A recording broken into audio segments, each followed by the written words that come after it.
আসসালামু আলাইকুম সুপ্রিয় দর্শক। অন্তর্বর্তী সরকার দায়িত্ব ছেড়েছেন মাত্র 7 থেকে 8 দিন হচ্ছে, 1 সপ্তাহ। এই 1 সপ্তাহের মধ্যে দুর্নীতির হাজারো অভিযোগ উঠছেন অন্তর্বর্তী সরকারের থাকা ডক্টর ইউনূস সহ তার উপদেষ্টা পরিষদের বিরুদ্ধে। প্রিয় দর্শক, যারাই কিনা 5ই আগস্টের আগে শেখ হাসিনার বিরুদ্ধে বিভিন্ন ধরনের অভিযোগ তুলে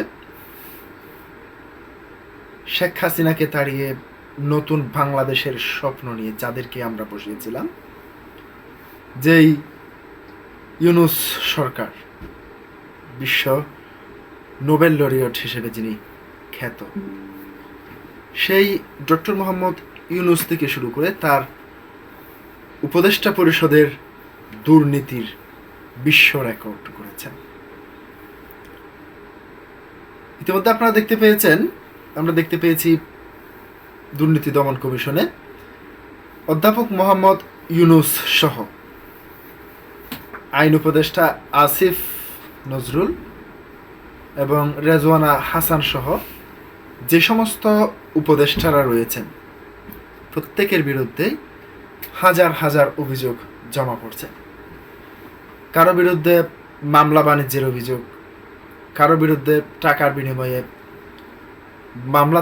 মামলা প্রত্যাহারের অভিযোগ। এসবগুলো ছাড়াও ডক্টর ইউনূসের বিরুদ্ধে ইউনূসের যেই ট্রাস্ট রয়েছে সেই ট্রাস্ট থেকে শুরু করে তার যে গ্রামীণ টেলিকম কিংবা তার যে সমস্ত ব্যবসায়িক প্রতিষ্ঠান রয়েছে সেগুলোতেও বিভিন্ন অনিয়মের অভিযোগ উঠতে শুরু করেছে। প্রিয় দর্শক, সেই বিষয়টি নিয়ে ভিডিও অন্য সময় করব। এখন যে ভিডিওটি করব, মব আতঙ্কে সরকারি বাসভবন ছাড়তে অনীহা প্রকাশ করছেন সাবেক উপদেষ্টাদের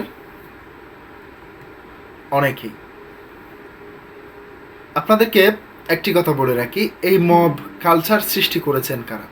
এই মব কালচার সৃষ্টি করেছেন এই অন্তর্বর্তী সরকার ক্ষমতায় এসে সবাইকে মব সৃষ্টি করে শিক্ষক, প্রাইমারি স্কুলের শিক্ষক কিংবা বিভিন্ন শিক্ষা প্রতিষ্ঠানের শিক্ষক, উচ্চ বিদ্যালয় থেকে শুরু করে স্কুল, কলেজ, ইউনিভার্সিটি, এমনকি মাদ্রাসাও বাদ যায়নি, সেখানে তাদের অপছন্দের শিক্ষককে মব সৃষ্টি করে একজন শিক্ষক সবার কাছে গ্রহণযোগ্য হতে পারবে না, আবার একজন শিক্ষক সবার প্রিয় হতে পারবে না। কারো প্রিয় শিক্ষক হবে, কারো আবার অপছন্দের হবে, এটাই স্বাভাবিক। একজন লোক কখনো সবার জন্য ভালো কিছু বই আনতে পারে না। কিন্তু আমরা দেখতে পেয়েছি এই যে মব সৃষ্টি করে একটি মহল এই সরকারকে কাজে লাগিয়ে সারা বাংলাদেশ থেকে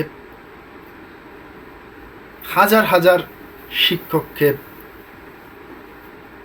চাকরিচ্যুত করেছেন। তার পাশাপাশি ব্যাংক, অফিস, আদালত, বিচারালয় কোনো কিছুই বাদ যায়নি। মব সৃষ্টি করে আওয়ামী লীগের অফিস, কার্যালয় থেকে শুরু করে যাকে ইচ্ছা তাকে মব সৃষ্টি করে ক্ষমতার অপব্যবহার করে সবাইকে হেনস্থার শিকার করেছেন রাষ্ট্রীয় যন্ত্র ব্যবহার করে। এবার সেই উপদেষ্টারাই এবার মবের ভয়ে সরকারি বাসভবন ছাড়তে চাচ্ছেন না।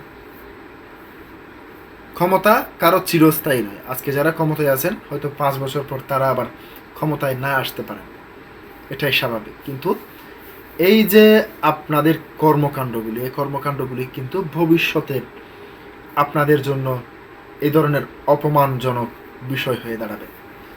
এবার অন্তর্বর্তী সরকারের উপদেষ্টারা মবের কারণে সরকারি বাসভবন ছাড়তে অনীহা প্রকাশ করেছেন, এই ধরনের নিউজ করেছে কালের কণ্ঠ।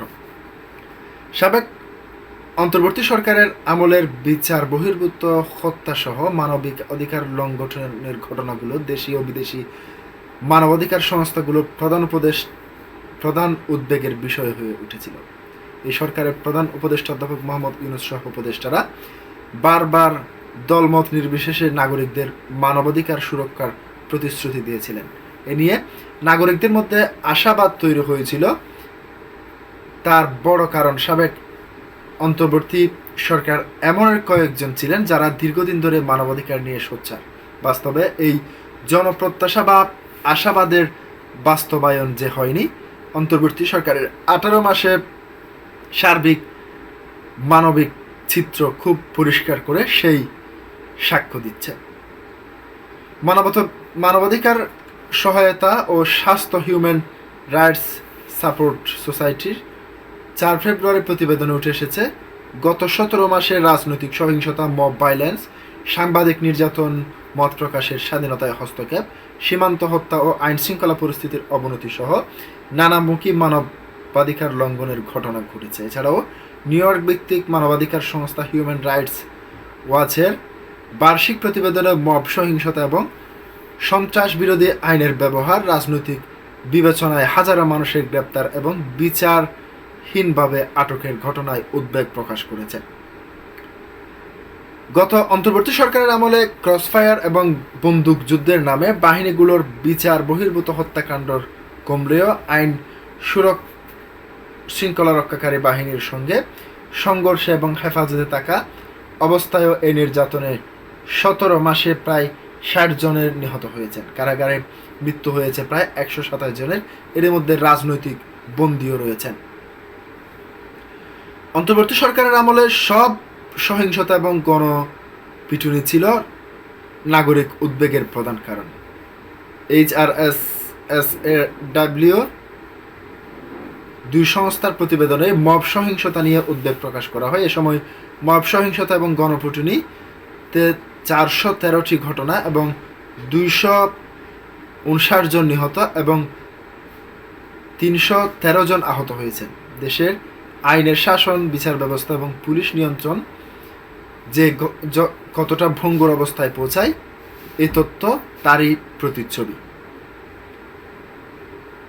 এবার সেই মব সহিংসতার আতঙ্কে আছেন সাবেক অন্তর্বর্তী সরকারের কয়েকজন উপদেষ্টা সহ এই সরকারের আমলের শীর্ষ পদের দায়িত্ব পালন করা ব্যক্তিরা। অন্তর্বর্তী সরকারের আমলের তুলনায় বর্তমানে আইনশৃঙ্খলা পরিস্থিতি উন্নতি হলেও সাবেক কয়েকজন উপদেষ্টা মনে করছেন তারা জনরোষের কবলে পড়তে পারেন। এই আতঙ্কে তারা আপাতত সরকারি বাসভবন ছাড়তে অনীহা প্রকাশ করছেন। সরকারি বাসভবনের নিরাপত্তা বেশি থাকায় তারা সেখান থেকে যেতে চাচ্ছেন না। তবে বিগত অন্তর্বর্তী সরকারের উপদেষ্টাদের সরকারি বাসভবনে বেশি দিন রাখতে চাইছে না গৃহায়ন ও গণপূর্ত মন্ত্রণালয়। প্রিয় দর্শক, আজকে পর্যন্তই। আসসালামু আলাইকুম ওয়া রাহমাতুল্লাহ।